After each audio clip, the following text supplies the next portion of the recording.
Okay, thank you. Thank you very much, Alberto. I know that this is Thanksgiving on your end. First of all, happy Thanksgiving. Thank you. And it's both a privilege and a pleasure to have you speak to us today. As I told you, this is a class on the US and the Middle East. We are about to conclude this course, but we started off by speaking about early involvement of the US in the Middle East through the Berber pirates. And then we saw the evolution of the United States from its traditional isolationist policy to becoming more or less policemen of the region. So I would like to introduce former Ambassador Alberto Fernandez, who is fluent in Arabic, but he will talk to us in English today. He has served in a number of positions, both as a diplomat as an ambassador, and his recent appointment was at the head of the Al Hurra TV, as you know it, and he's now back to his original position as Vice President of Memory.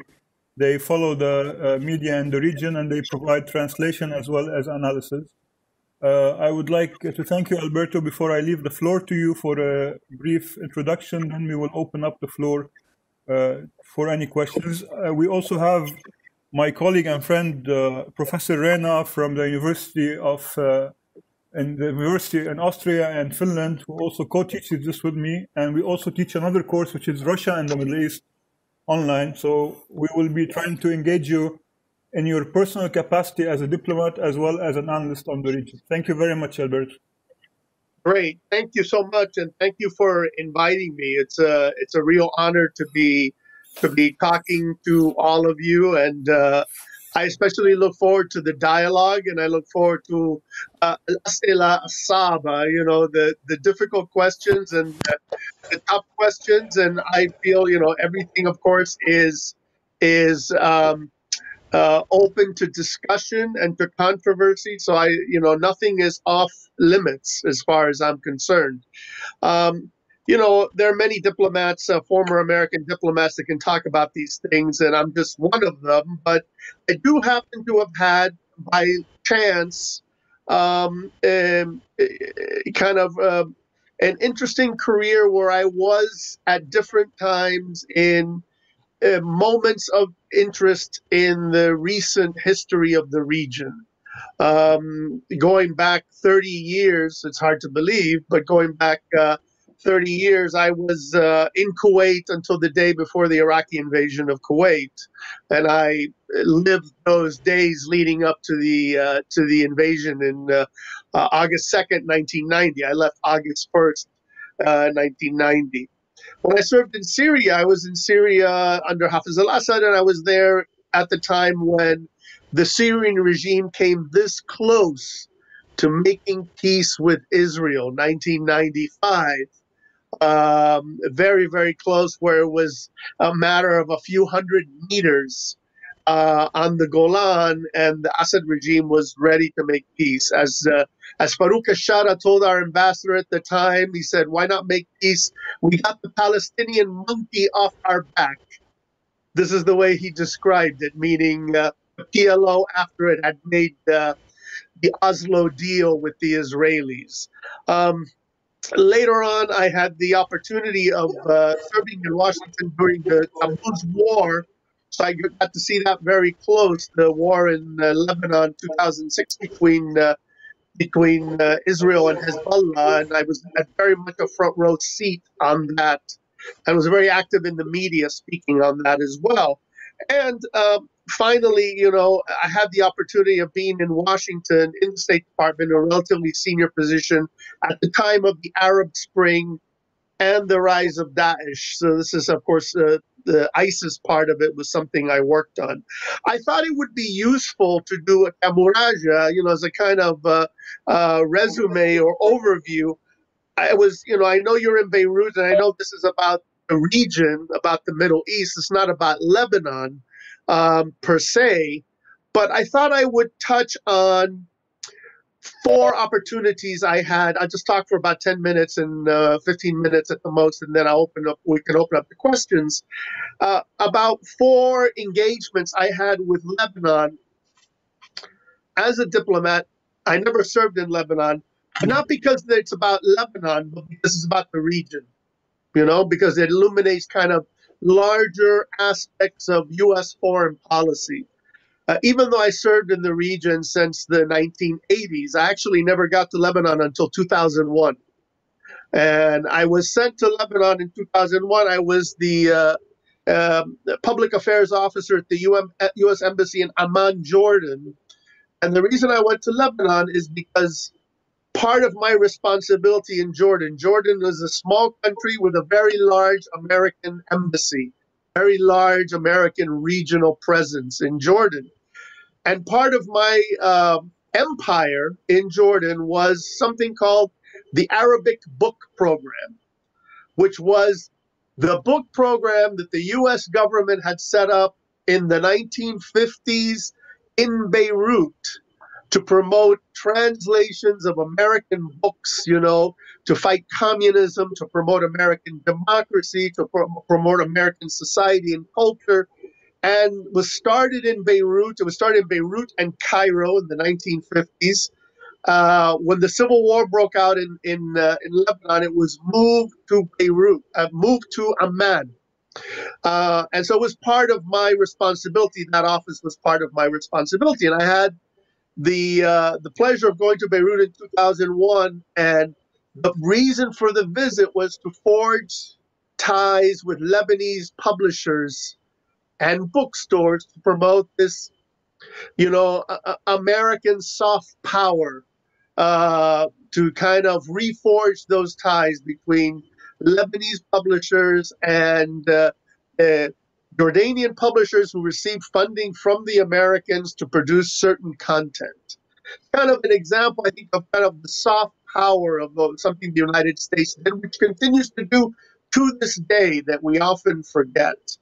Moving forward, 4 years later, in 2005, I returned to, I had the opportunity of returning to Beirut, and this time in a different function. I was then the director for public diplomacy in the Near East Bureau at the Department of State. And so I went to Beirut in late 2005 as part of my responsibility to oversee the public affairs section in the embassy in Beirut, but also I was given a mission to do from Washington, and that was, which sounds incredibly silly for me to tell you this, and you may laugh, but since I spoke Arabic, I was asked by Washington to engage with the Lebanese media. This is 2005, late 2005.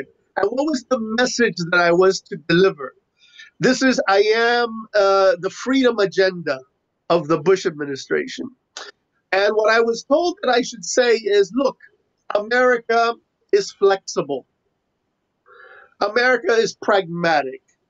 And that pragmatism means, in the context of Lebanon, is saying, within the context of Lebanon, saying to Hezbollah that the United States is not opposed per se to Hezbollah. The United States is opposed to terrorism, to the confrontation with Israel, to the destruction of the state of Israel.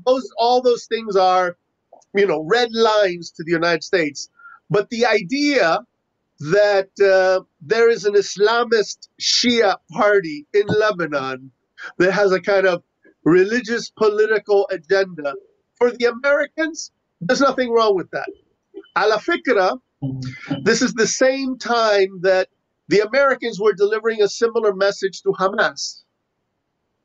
Before the elections, before there were elections in the Palestinian territories in Gaza, that was kind of the message of the Bush administration. The freedom agenda was about certain things, but it was not about imposing a kind of, it was pro-freedom, pro-democracy, all that stuff. But it was not about imposing kind of American secularism or American liberalism on the region. I mean, when I did this in Beirut, as you can imagine, many Lebanese told me, this is incredibly naive, what you Americans are saying. But I did it. This was what I was told to do, and I did different press conferences and media events, and I think I even went to Al Akhbar, which is crazy to think that I went to Al Akhbar newspaper back in those days.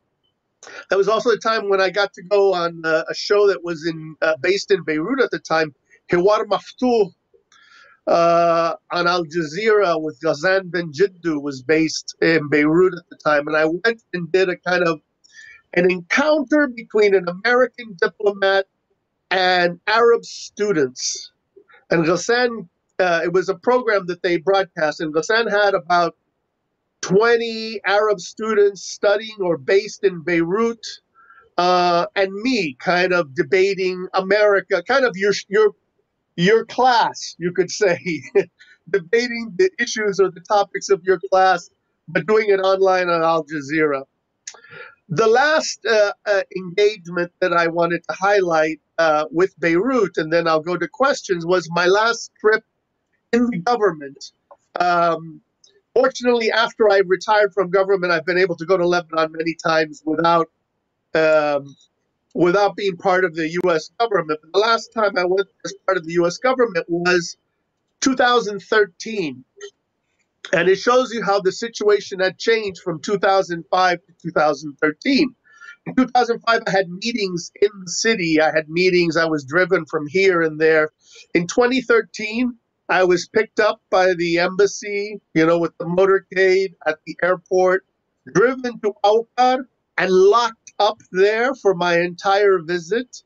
People who were to see me were brought to me because of the terrorist threat. So that was when I was head of, the Center for Strategic Counterterrorism Communications, which was focused on counterterrorism, especially Daesh and Al-Qaeda and that kind of messaging. And so the meetings I had of people that the embassy picked and brought to meet with me had to do with things like Islamism and jihadism, concerns about Sunni Salafi jihadism, the growth of that in Lebanon and in the region, the reasons for that, the questions about that. Obviously, Hezbollah and the question of terrorism was also discussed in the meetings that I had. And there was an effort from the embassy, not from me, to kind of have these type of soft interfaith, dialogue, حوار الأديان, kind of thing, and East-West dialogue type of stuff that is very popular in some sectors. So that was kind of kind of gives you a sense in my field, because, in the State Department, you have different areas of specialization. In my area of specialization as a diplomat was what we call, public diplomacy, or diplomacia al-amma, and that, of course, involves culture, media, universities, intellectual trends, engagement on those types of issues. Also, because you're talking about intellectual trends, it involves things like Islamism, jihadism, the left, the right, all of those kinds of things. So I was fortunate in my career to have a very strong kind of background in that type of work, whether it was engaging with Islamists in Sudan or in Jordan with the Ikhwan or whatever. This was an essential part of what I was supposed to do as part of my work in the embassy. So I remember, to give you an example of what and then we'll go to questions, of what a diplomat is sometimes asked to do. When I served in Syria, again, my area, culture, media, education, one of the challenges that the embassy had was they said, we do not know enough Alawites. We do not have enough insight into this community, which, of course, Wara al-Sitar rules Syria. This is in the 1990s under Hafiz al-Assad. Yeah, Alberto, you and these other guys, you need to make more Alawite contacts. Go and find them. And I did that. Now, sometimes they were, Alawite poet, or an Alawite actor, or an Alawite professor of architecture at Shireen University. or a pseudo cleric. But this is the kind of, you're given this type of task and you do it to kind of engage, to find out. And some people, might think this is like mukhabarat. This is actually the work of diplomacy. This is what diplomats do. At least good diplomats, that's what they do. They engage. They try to understand. They try to influence, to basically take the broader foreign policy and put it into effect, to translate the big issues of the foreign policy, and translate it to kind of a reality on the ground. In the Bush administration, for example, a sentence which I used, which President Bush used at the time, it was like the magic phrase of the freedom agenda of the Bush administration. And it was, for 40 years, America had wagered on stability over democracy, or stability over freedom. And at the end, what did it get? It got neither stability nor freedom, right? This is the way they saw it. Now, many people also would say this was a kind of a superficial way of looking at the region, and maybe naive way at looking at the region, but it was a kind of a world view of how to look at the region. I've gone on for, as I thought, about 20 minutes, so I'm going to stop there, and I'm happy to go into greater detail into anything I've mentioned or anything that I haven't mentioned that you want to try. Okay, thank you, Alberto. First of all, I think everyone is curious to know the story about the rifle behind you. I already read it on Facebook. You can share. This is one of your acquisitions when you were a diplomat, right? Oh, I forgot to say it. Yes, this is an old Belgian shotgun I got in Afghanistan when I was served in Afghanistan. Great. Yeah. Okay. I was fortunate to be, this is a fascinating thing. It's a little bit outside the Middle East. I was fortunate to be one of the first people to reopen the U.S. Embassy in Kabul after the fall of the Taliban. So I had to start all of the works of the embassy in my field from zero. And I also bought a lot of carpets and rifles and ilahiri knives and all that stuff that al-mustashriqeen like, So we, throughout the course, we've been reading about different doctrines, the Eisenhower doctrine, the Truman doctrine. We also read about the Weinberg doctrine. So as a career diplomat who really worked under different administrations, regardless of where you stand ideologically, on the right or the left, how do you see that American foreign policy has benefited the region, or basically, what would you have done differently if you were actually in the Oval Office rather than in Foggy Bottom? How would you position the U.S. in a way that this bad rap that it had gotten over the years for only siding with one part in the region, whereas in fact we did see that it was not all bad, and at a certain stage the Americans were very careful at appeasing the Arabs because they did not want the relationship with the Arabs to be influenced by their support of Israel or maybe Zionism in general. Yeah. Well, I mean, that's a great question. That people in the region always would tell me, the problem with America is, as-sira bain al-mabadi' wal-masalih, this phrase. They love this, right? So they would say something and they say, you have these principles. You talk about whatever, right? The soft power and the freedom agenda or whatever. But the reality is your interests are in supporting these dictators or supporting Israel or whatever, right? I think what I would have done is I would have looked to have been more consistent. I think one of the problems is, you mentioned all these doctrines, is that actually all these doctrines often had a certain kind of, they were not fixed doctrines in many ways. I mean, there were broad elements of the doctrine, say support for Gulf security or support for Israel, which were there. But then the other ones, the other issues related to Arab states, often they would come and they would go. I mean, I'll give you an example that happened to me in Damascus. We had one of the things you do in your work is you have speakers come and experts come. And I had in Damascus, I had a very influential guy, still influential to this day, in Washington, named Richard Haas, who had been. This was, of course, this was in the 1990s, so this was in the Clinton administration. He was outside of government. Richard Haas had been head of policy at the State Department in the Bush administration, and he lectured in my living room because the Syrian regime had these strange rules that even though my title in Damascus was Mudir al-Markaz al-Thaqafi al-Amriki, American Cultural Center, the Syrians believed that they had the right to decide who could speak at a foreign cultural center. So I couldn't have this guy talk about the sensitive issue, which is U.S. foreign policy, in the American Cultural Center. So we moved all the furniture in our living room out of my living room, and we had set up chairs. We had 100 people in my living room.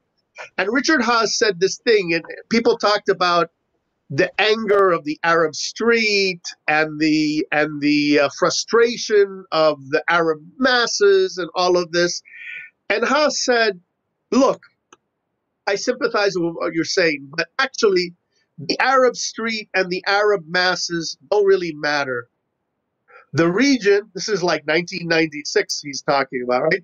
The region is actually not unstable. The region is very stable. These regimes have been in power forever. You want us, the Americans, to be, more Catholic than the Pope, If these regimes don't care about their people, why should the United States care about them? We engage a kind of realpolitik worldview. We engage with the reality that exists. If it's this dictator or that dictator, if he's a Ba'athist or an Islamist or a Wahhabi, we engage with them as long as there are things to talk about. That's what our foreign policy is, and that's what it should be. I think that was a mistake. I think that his school of thought is one that exists to this day in Washington, and I would say is actually even more, has made kind of a comeback as the United States seeks to kind of move out or disengage from the region a bit. But I think it's standing for your principles and paying the price for your principles a bit more than we did, I think would have been a smarter way to do it. So that people would know America is powerful and America cares about these things. And so this is what they are passionate about. This is what is important to them about. So that's what I would have done. I think there was too much a focus on a transactional relationship with regimes, and not enough about this is what we want, this is what we'll do, and if not, to hell with you. We don't need you. So Great, thank you. Thank you. Who would like to start by asking Excellency? I have a question, if you don't mind, Dr. Makram. Go ahead. Kindly open your camera if your bandwidth allows. Not really, honestly, because... Go ahead. Just raise your voice a bit. Okay. So, Mr. Fernandez, I have a question regarding Iran and the Middle East, during modern times, like now. Do you think that Trump's maximum pressure policy is actually doing something, or will it take us to a point where we may see Iran come down to the table and say, okay, I'm going to abandon what I'm doing with my proxies in the region, and I want to talk? Do you think, or would you say more should be done? Well, I mean, I think that there was a problem with the Obama administration and the Obama administration's approach. I'm not a nuclear expert, so I'm not going to, kind of judge the nuclear part of the JCPOA. But my view is that what the Obama administration did was a disaster in that agreement, in that it focused on one element of the relationship, the nuclear element, and ignored not just the ballistic part, but also Iranians' behavior in the region. And I think that was a mistake. And, they were suffering then from, we forget, there was maximum pressure in the Obama administration, and it was hurting them. So I think that a mistake was made. Now, Trump has tried to correct that. So he's put a lot more pressure on the Iranian regime. I think that's not a bad thing. I think the problem with Trump and his administration is that the maximum pressure on Iran, which I support, has been coupled by a kind of contempt or lack of use of other tools, other diplomatic tools. So kind of, the contempt for the Europeans, which I understand, you need, sometimes you may not like somebody, but you need them, right? You want to bring them along with you. And so I think that a mistake was made there in not bringing other parties along. And again, what's happened with the administration is it's trying to have it both ways. So, for example, you have maximum pressure on Iran, but you leave the back door open. And the back door is not so much Beirut and Hezbollah and pro-Iranian entities in Lebanon or in Syria or in Yemen, but pro-Iranian back door open in Iraq, the ally of the Americans, a regime that is supported by the Americans. And so space created, you're putting maximum pressure on the Americans, and then you're putting maximum pressure on Iran, and then you're making these exceptions for Iraq because it's in your interest to have the regime in Iraq, which is pro-American, but actually pro-Iran, more or less survive. So you make exceptions for Iraqi electricity and for trade, and which allows Iranian money laundering and all of this. So this is the problem: is you put maximum pressure to some sort of end game, and Trump's administration was right to recognize that the pressure was needed, but is clumsy. This is a kind of an element of Trump foreign policy, is sometimes he gets the big picture right, but the implementation is kind of clumsy and not thought all the way through. It kind of, the end game process is not clear. Like I said, I'm one that supports maximum pressure, but I feel like there's an element missing. And one thing that I've criticized very much about both the Trump administration and the Obama administration is that Iran and other actors in the region, they play what I call a ground game, which is very effective. The Americans, locked up in their embassies and not speaking languages and afraid of going out too far, miss that kind of a taqarrub, that kind of closeness that you get. An Iraqi politician once told me, he said, this is ironic given to what happened to him, but this was about 3 years ago. I was in Erbil, and the Iraqi politician told me, Qasem Soleimani goes out in a car with one guy and one bodyguard, like 3 people.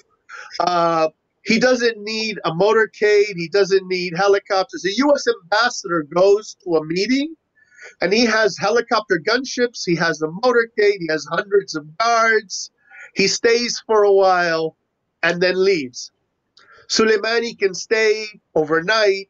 He can get to know you. He can get to know who your family is. This is both good and bad, to help your family or to kill your family, So that kind of retail politics as opposed to wholesale politics is an element of U.S. foreign policy that was missing in fighting against Iranian influence in the region. So the Americans could get the big picture right, sanctions or an airstrike like when they killed Soleimani. And yet this kind of the ground game, that's what I call it, the ground game as opposed to the air game. They get that part wrong. And this is a problem because I think a lot of politics in the region, both the politics of threatening and the politics of winning people to your side, is retail. I've always found it to be that way in my own experience in the region.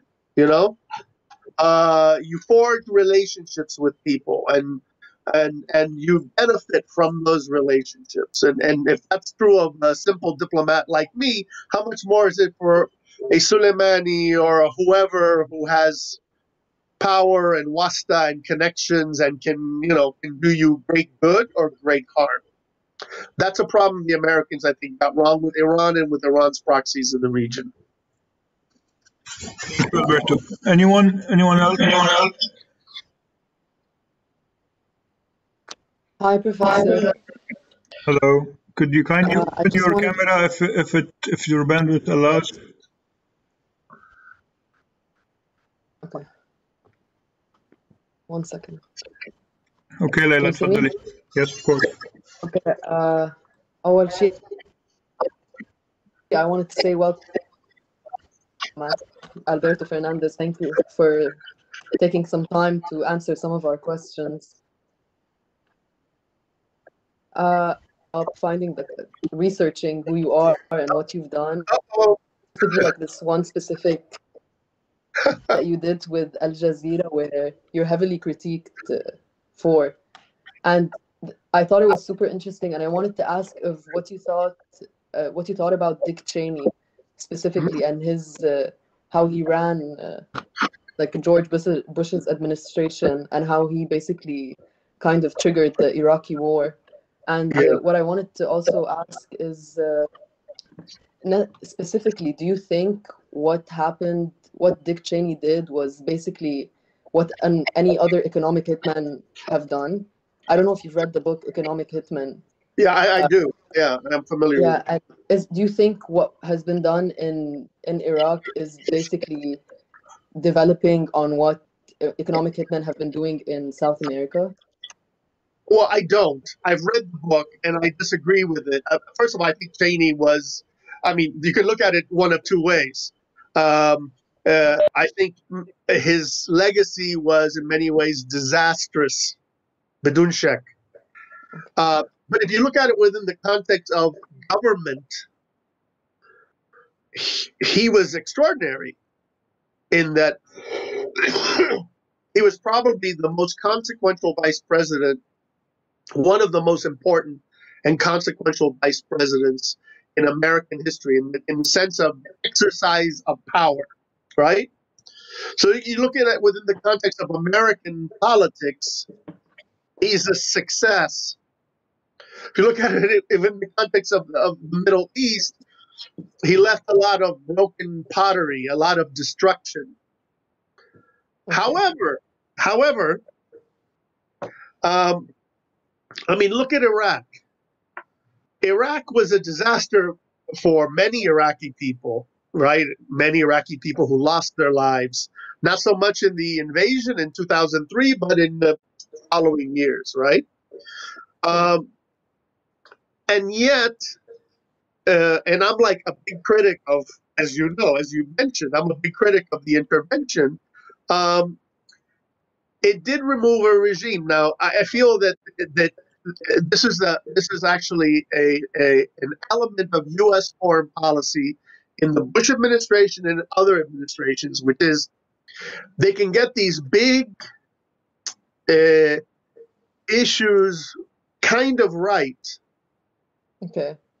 Do you think this is an aspect of like shuttle diplomacy? No, I think it's an aspect of a certain kind of arrogance of American policymakers. Okay. That they're not stupid, they're smart people, and they get like the big picture, they get kind of right. So for example, the freedom agenda, which I mentioned, and the idea that there should be freedom, whatever this word means, right, in Iraq. Yes, of course, that the region should be more democratic, more humane, more whatever. Yes, but shaitan fi tafasil, right? How do you do this? Who are you actually empowering? I was in Afghanistan. I'll give you a little anecdote that relates to this. I was in Afghanistan in 2002, 2003, and my old boss, a guy named William Burns, was the Assistant Secretary of State for Near East Affairs. At the time, they were getting ready to attack Iraq. And so he asked a handful of people to just write him a piece of paper, like thinking what would happen if the Americans did this. I was one of the people that was asked. So everyone knew this was coming, right? The drums of war were beating. It was obvious where the administration was headed. And so he asked me, and I wrote like a page, he asked like 20 people. I was just one of them. And I said, well, this is an incredible gamble. This is like high stakes poker. Instead of doing foreign policy the traditional way, which is you're careful to not be too aggressive, too wild. You're going to invade Iraq, destroy this dictator. What's going to come out of that? And I wrote in this paper, this is before the invasion, maybe it was late 2002, because the invasion was in March of 2003. I said, if you do it the way it's likely to happen, what you're going to do is empower Iran. That will be the result of destroying Saddam Hussein and the overthrow of the regime in Iraq. Iran will be empowered, not just in Iraq and in the region. That's the likely outlook.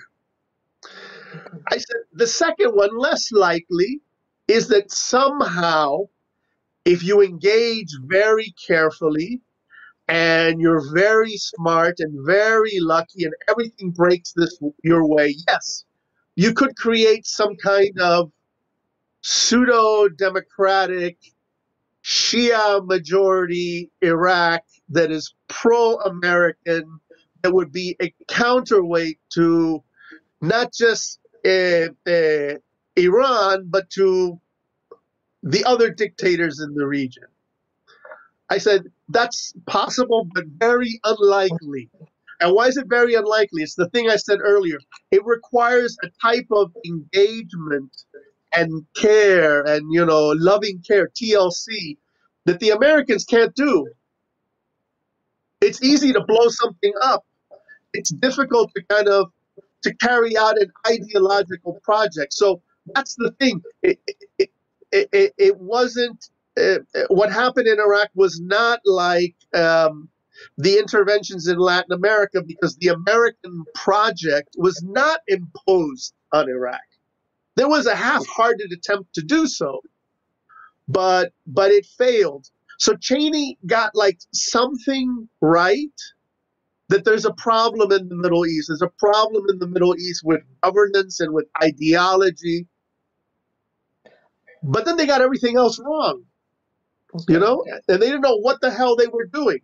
That's my Al Jazeera thing was about that. It was about kind of the stupidity of how they had implemented, okay, the regime is done. Now what do we do? They had no idea what they were doing. Adding to what you said, I just wanted to ask if is the reason why, do you think Dick Cheney went into Iraq and his goal was to end the issue with the lack of democracy and the dictator, or was his main goal to just get the oil out? We didn't get any oil. So getting the oil, this is the biggest answer to those that say that the U.S. did it for economic reasons. Who got the oil? The Chinese got the oil. The Indians got the oil. The Americans didn't get the oil. The Americans spent $1 trillion $1 trillion in Iraq, and I think maybe Iraq and Afghanistan. The Americans got nothing from that. That's Okay. why it's a disaster for the That's why United it was okay. You know? Thank you. By the way, last thing I would mention on that, I had, you mentioned Dick Cheney. Then later on, when I was in the nearest department, I worked for Liz Cheney, his daughter. She was my boss. She was the number 2 person, but actually the number 1 person in the Near East Bureau. And she was the big promoter of democracy in the region. She's the one that pushed for elections in Palestine, thinking that liberals were going to be empowered. And what happened? Hamas came. Yeah. So this is the perfect example. Idea of democracy, right? Democracy is a good thing. But the reality and the implementation, what did you just do? Did you have any idea what you were doing? So I would like, if Ren is on, I would like to hear, given that she was also a part of the policymaking process in Finland, is she around? Okay, let's wait for her. But until then, who wants to come in with any questions to Alberto? Me, sir. تفضل. Sorry, I can't open my camera. I'm at work. No problem. This is one of the downsides of teaching online, Alberto. Our internet sucks. Unfortunately. Mr. Fernandez, this is a long question. I'm sorry. But we've seen that the United States' track record in the region is less than stellar. So you had the weapons of mass destruction argument for Iraq turned out to be fugazi, so to say. The state of Iraq after the fall of Saddam Hussein is less than amazing. And one could argue that the killing of Qasem Soleimani on Iraqi soil is a violation of its sovereignty. So given all of this, how does the United States still expect the Middle Eastern population to be friendly and cooperative with it over Iran? Like, how are you going to convince the Middle East to side with the US and its interests over Iran, which seems to be fighting the good fight in the eyes of many of the mostly Shia people in the Middle East? Well, most of the people in the Middle East are not Shia. And I'll tell you that when Qasem Soleimani was killed, I got congratulations messages from many Syrians and Iraqis. Now, some of them were Shia, some of them were secularists, but most of them were maybe Sunnis or non-Shia. So, the killing of Qasem Soleimani, I would say, looking at it coldly in terms of diplomacy, was a violation of Iraqi sovereignty. But this is a sovereignty that is violated by the Iranians all the time. And Saraha, my own view is Qasem Soleimani had the blood of hundreds of Americans, let alone thousands of Syrians and others in his hands. And he was a legitimate target of war. Iran is basically waging this shadow war against the Americans, which al fikra began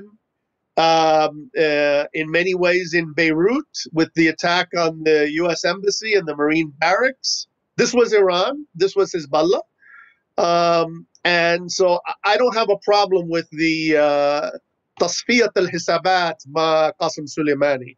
This is hard politics. I think where I would agree with you is this. And the Americans know this, and they know this because actually I was told this by a year ago by people in the administration. They know this, but they're not good at it. What people in the administration told me a year ago was, actually they told me in 2017 also, I should say. Actually, I heard it in 2017, I heard it later on. They said this: we have to challenge Iran aggressively. We have to be tough with Iran. At the same time, we have a second message that we have to send and we have to prove, which is our message has to be, number one, we are not hostile to the Iranian people.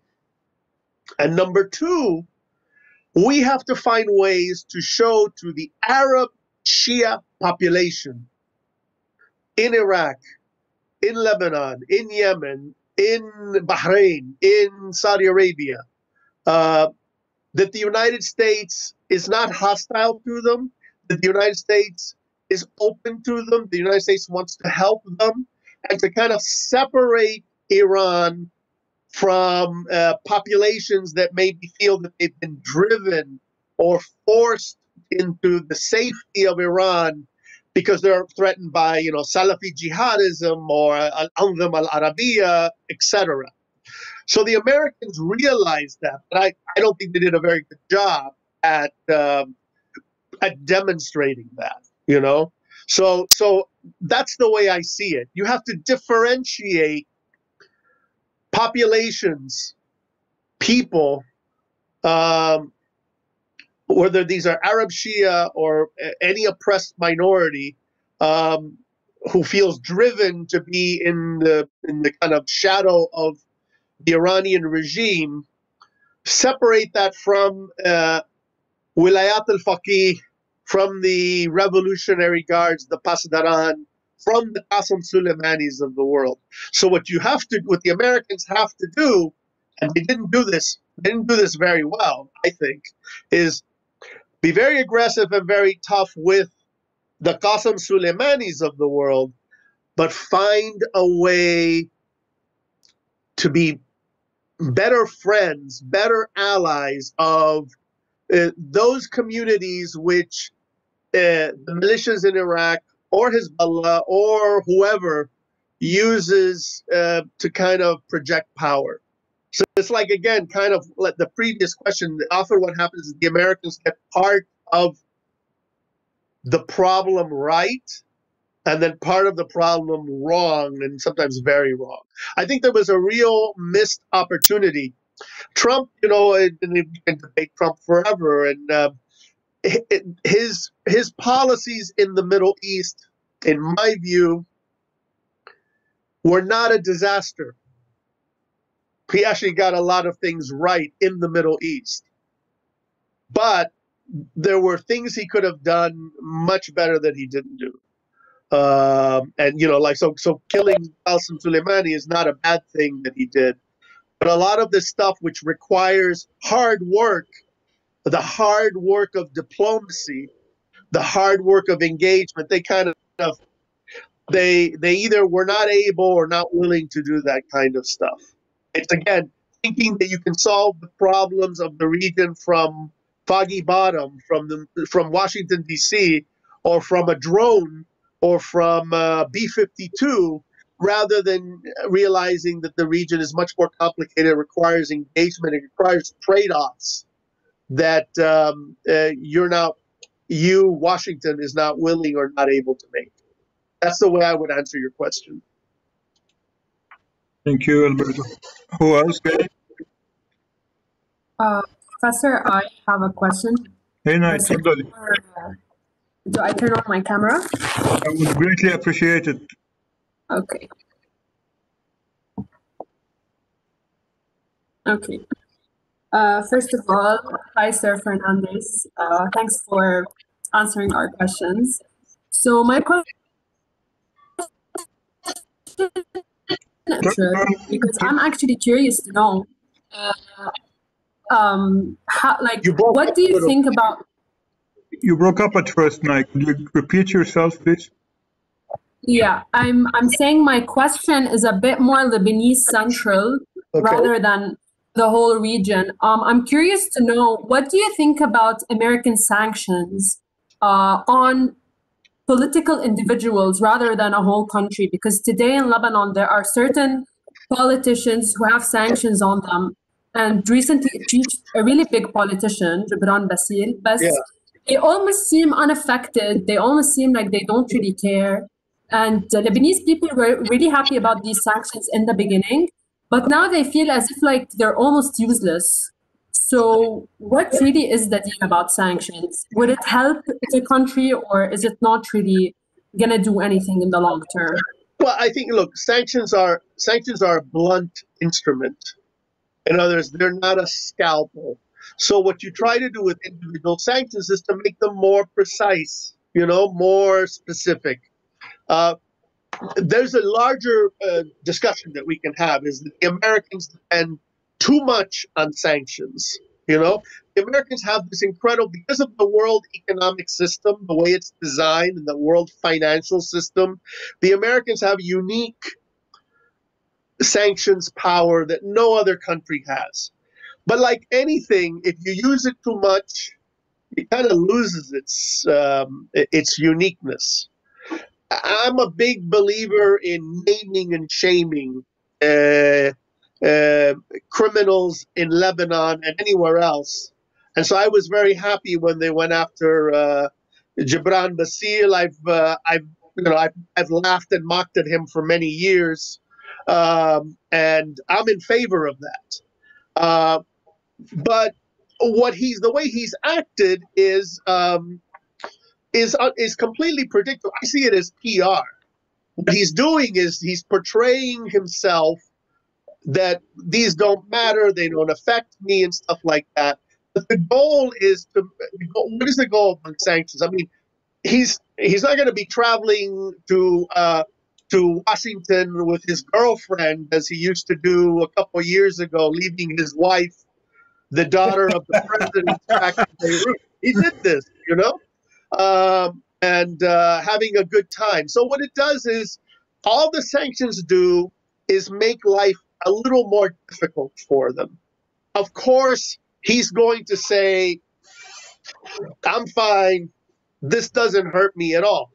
What the Americans are going to try to do is to raise the sanctions, have a marginal economic effect, but the idea is to have a larger political effect. So, for example, putting sanctions on him, saying that he's basically a crook in the service of a terrorist group, that's what the Americans are saying, should make it harder for him to ever become president of Lebanon. That's the goal. I don't have a problem with the Americans doing that. The danger is what I mentioned earlier. The danger is to think that sanctions alone is like a magic wand. And they're not. If you want to make him a pariah, you have to work politically to make him a pariah, right? So put sanctions on him. He's not going to be going to Washington with his girlfriend, but maybe he'll try to go to Rome or to Paris or to, Geneva. To the How do you, whatever, right? Let him find himself in a situation where he can only vacation in Damascus and Tehran, right? That's what you want to do. If I can ask you here, I know that you recently decided to serve on the board of in defense of Christians. Yes.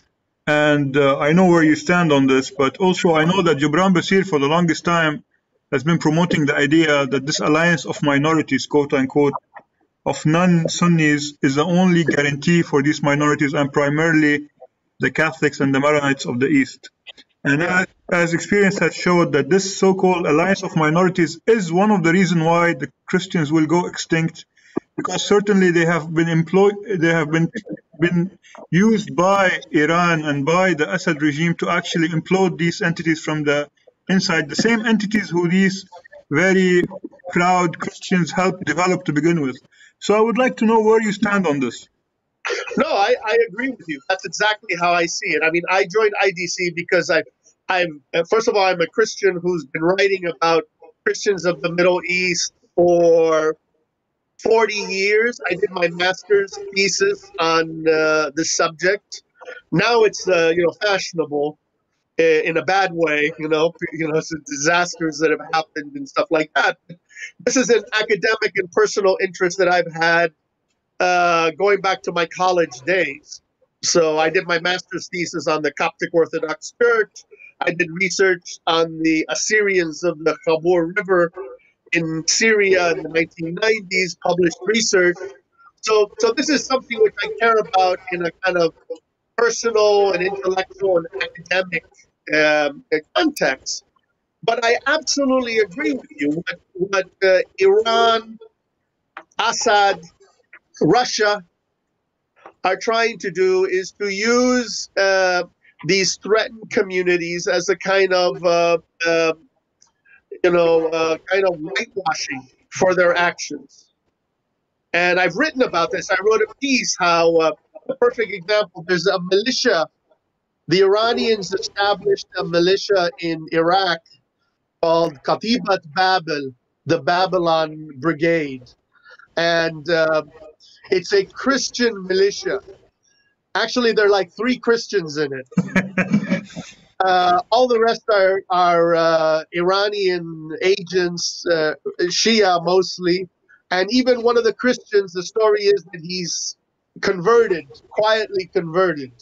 But the idea is to present this kind of Christian militia. I wrote a piece for Memory about this. How it's smart. What the Iranians have tried to do is to find. Initially, their efforts were Shia proxies, right? But they realized that this is a mistake. They need other proxies, right? So they have Sunni proxies in Gaza, right? Palestinian Islamic Jihad and Hamas, to a certain extent, are pro-Iranian proxies, especially Palestinian Islamic Jihad. And so they played the kind of the Christian card. I agree with you. I think it's a fatal embrace. I think Basile is either cynical about it or stupid. I don't think he's that stupid, actually. I think he's being totally cynical about it. I think this embrace is the death knell for Christian communities in the Middle East. The way to promote kind of the survival of minorities is to promote tolerance across the board. Within the context of these societies, and to build more tolerant societies. Obviously, minority communities need help. They need special help. I agree. I mean, communities that have been specifically targeted by Salafi jihadism, like Yazidis or Iraqi Christians or others, they definitely need help. And the West and the United States should do special efforts to help them. But the solution is actually not those communities themselves. The solution is creating societies that are tolerant for everyone, that are more humanistic and tolerant for everyone. I have my regimes that talk about tolerance in the region. I take it with a grain of salt. But I'd much rather have a regime, say, the UAE, with all the negatives, which talks about tolerance, and sometimes there are actions that prove that, sometimes they're not, rather than regimes that are totally cynical about it and actually are not in favor of tolerance and stuff like that. So it's a complicated thing. But like I said, the solution is not this alliance of minorities. It means an alliance of dictatorships, because if they're minorities, they're going to enforce their will either through tyranny or through blood on people who are not like them, right? This is the Assad regime. This is what the Assad regime is. So, okay, guys, who wants to go next? Can I ask a question? Yeah, of course not. You can turn on your camera. Hello, Mr. Fernandez. Actually, I have a question concerning the sanctions as well. So we see how the U.S., stretching back to the Cold War, tend to use sanctions as part of their coercive diplomacy, mainly. But it always seems to be a first step taken for something way bigger. Like, for example, in the Lebanese case, I don't think it's just purely economic. Sanctions are an economic tool, but in the U.S., it's used for political means. So to what we see them frequently, like especially under the Trump administration with the Chinese trade war, Trump really used sanctions. So to what extent do you believe that sanctions are an effective tool, whether it's coercive diplomacy or foreign diplomacy, as a first step? Because it's a frequent pattern we see in U.S. administrations. Look, sanctions are a useful tool. I'm not, as I said, I'm in favor of sanctioning criminal mafias in Lebanon or anywhere else. But sanctions can be overused, and sanctions are not a substitute for a larger policy. And unfortunately, the Americans, sanctions is an easy tool for the Americans to use. It's almost like a lazy tool. You know what I mean? You put sanctions on the bad guys. It becomes a substitute for something else. It becomes a substitute for more substantive diplomacy. It becomes a substitute for changing people's minds.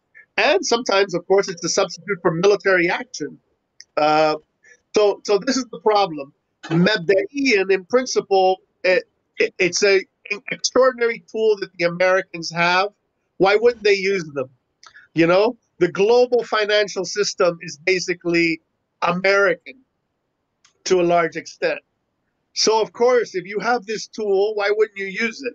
But it's like anything, you can overuse it, you know? And it's like, oh, we sanctioned them. That's it. The problem is solved. Where actually, you haven't solved anything. All you've done is made life more difficult for a country or a regime or an individual. So my criticism of sanction is that it's the easy way out. It's the lazy way out. By itself, it's not enough. You know, you need to do other things. For example, sanctions are basically an economic tool, but they're an economic tool serving a political purpose. And so you need to have a kind of an additional political element to that economic tool. As I mentioned in the case of Gibran Bassil, they put sanctions on him, fine, but what you actually want is you want him to pay a political price. How do you actually do that? You don't do that by sanctions alone. You have to do something else. So my fear is that the Americans have used sanctions too much. The bad guys, the Chinese and others, they know this, and they're spending time and effort for years, sometimes with the help of the Europeans and others, to build substitutes or alternatives to American efforts against them. Those sanctions, in other words, are a very powerful tool today that eventually will be less and less and less powerful. Okay, great. I would like to bring in my friend and colleague Rena, who had to step out for a bit. Rena? Hello, Alberto. I'm Hello. a Finnish historian of global history and Russian foreign affairs history. Yeah. And my question to you was, in your career, did you have many encounters with Russians, either in Syria or Lebanon? Because most of, for our field, Russia in the Middle East, much of it I learned from the field or from stories from the field, not always from foreign policy documents. And so I wanted to ask you this. Well, I'll tell you, of course, many of the years that I served as a diplomat were either Cold War years or post-Cold War years, and so they were certainly years that the United States saw Russia as an enemy or an adversary. I had directly the most interaction I had with Russian diplomats was in Sudan. With the Russian ambassador in Sudan, who was a Tatar, by the way. The Russians, unlike the Americans, they have diplomats who speak the language, who know these societies well. The Americans often, it's the nature of America, tended not to know the language well, tended not to go deeply into societies. So I had a lot of kind of interactions with the Russians directly in Sudan. But I would like to emphasize one part of where I saw Russia play a very interesting role, and that was in Syria. When I served in Syria, it was a fascinating time. It was in the Assad regime. There was a whole generation of Syrian intellectuals who studied in Russia and in the Soviet Union and in Warsaw Pact countries. And they were this is in the 1990s, they were some of the most thoughtful, interesting, liberal, secularist, open-minded people. I have formed very close friendships with these, Russian-educated Syrians. A lot of them kind of writers, artists, people like that. And they were some of the ones that were most, it's actually very interesting, some of the ones that were most open to kind of an American liberal project in the Middle East. They actually saw the world in kind of ideological terms. They were tended to be very secular. They had been turned off. They weren't communists. They were kind of the product of communist system, Russia, 1980s or 1970s, and it had a reaction against it. So it was like kind of a very interesting phenomenon I saw, and I've seen this. To be frank, I saw it mostly in Syria, but I also saw it in Jordan, in Sudan, in Yemen as well. Kind of, I even saw it in Afghanistan, by the way. A kind of proto-liberal secularist class that received its academic background not in the West, but actually in the East, in the socialist East. Thank you, Alberto. Nothing that you say surprised me, but I'm still very glad to hear it. I still remember as a young child the 1980s Moscow, and my father used to say when we had to transit all the flights always. If you wanted to go to Acapulco, you would be coming home to Helsinki via Moscow. And when we would land there, he would check like when is the next flight, because it's not every day. And so he would often say to me, okay, now we got a 2-day sentence, a 3-day sentence. Because the living standard in Moscow, it was a fascinating city, but for Finnish, it was quite poor. Yeah. There were many aspects of it that I didn't find so unpleasant, but my family members, for example, did. So I could understand that. And also regarding Syria, in my own research work, what I found was that sometimes the most advanced intellectuals, I think, in the 70s and 80s, they often were at least semi-Marxist or somehow socialists, smart people. And yes, I agree. I absolutely agree. I think that's true, and that's actually a positive role that the Soviet Union played, maybe unintentionally. Yeah, thank you. Okay, Muhammad Bahr al-Ulum will ask you a question in Arabic. So, Sayyid, تفضل. شكرا أستاذ. مرحبا أستاذ ألبرتو فرنانديز. I want to ask you ما رأيك بقتل نائب رئيس هيئة تابعة للقائد العام للقوات المسلحة العراقية مصوت عليها بمجلس النواب العراقي المهندس على أراضي عراقية؟ السؤال ما كان واضح لأن ما سمعت الجزء الأول من السؤال. محمد was asking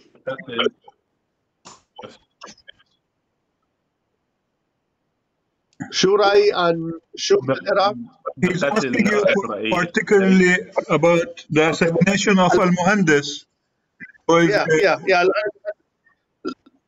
طيب بصراحة أنا هذا ممكن إجابة غير دبلوماسية، ولكن طبعا إن مهندس عميل إيراني، وهو ممكن ما كانت الرجل مستهدف في هذه العملية ضد قاسم سليماني، ولكن هو قريب، هو جزء من المشروع الإيراني الموادية ضد الولايات المتحدة، المذنبة لقتل مئات من الأمريكان. وأنا أعتقد هو هدف عسكري مقبل.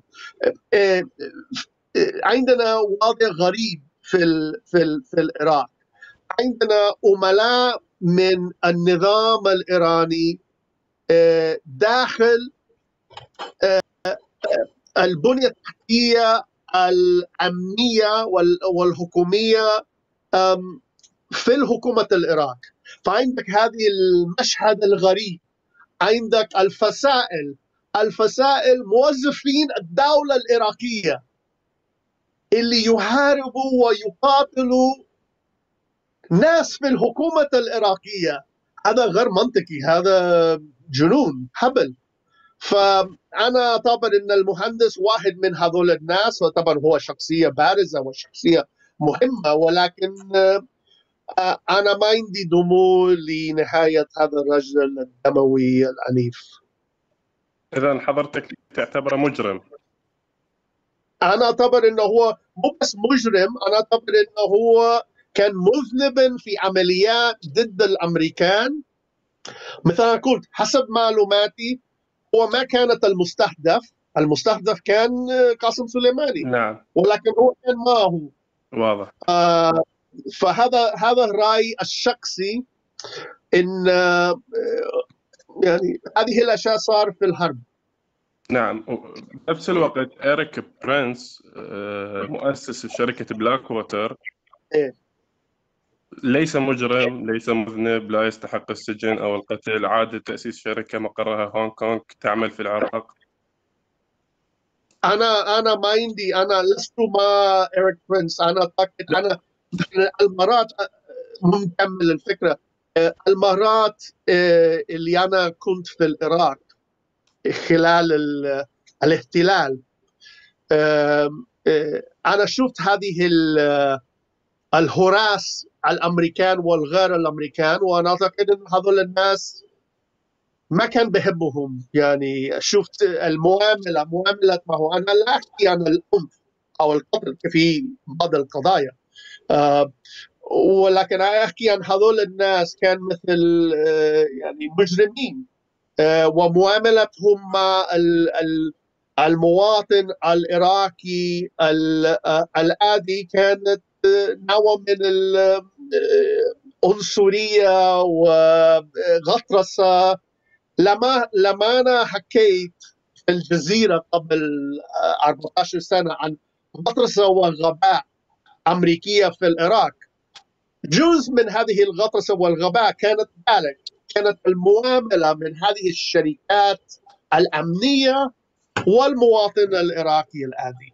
فأنا أنا ما عندي أنا لا أدافع عن إريك برينس أو عن بلاك ووتر أو عن هذول الناس.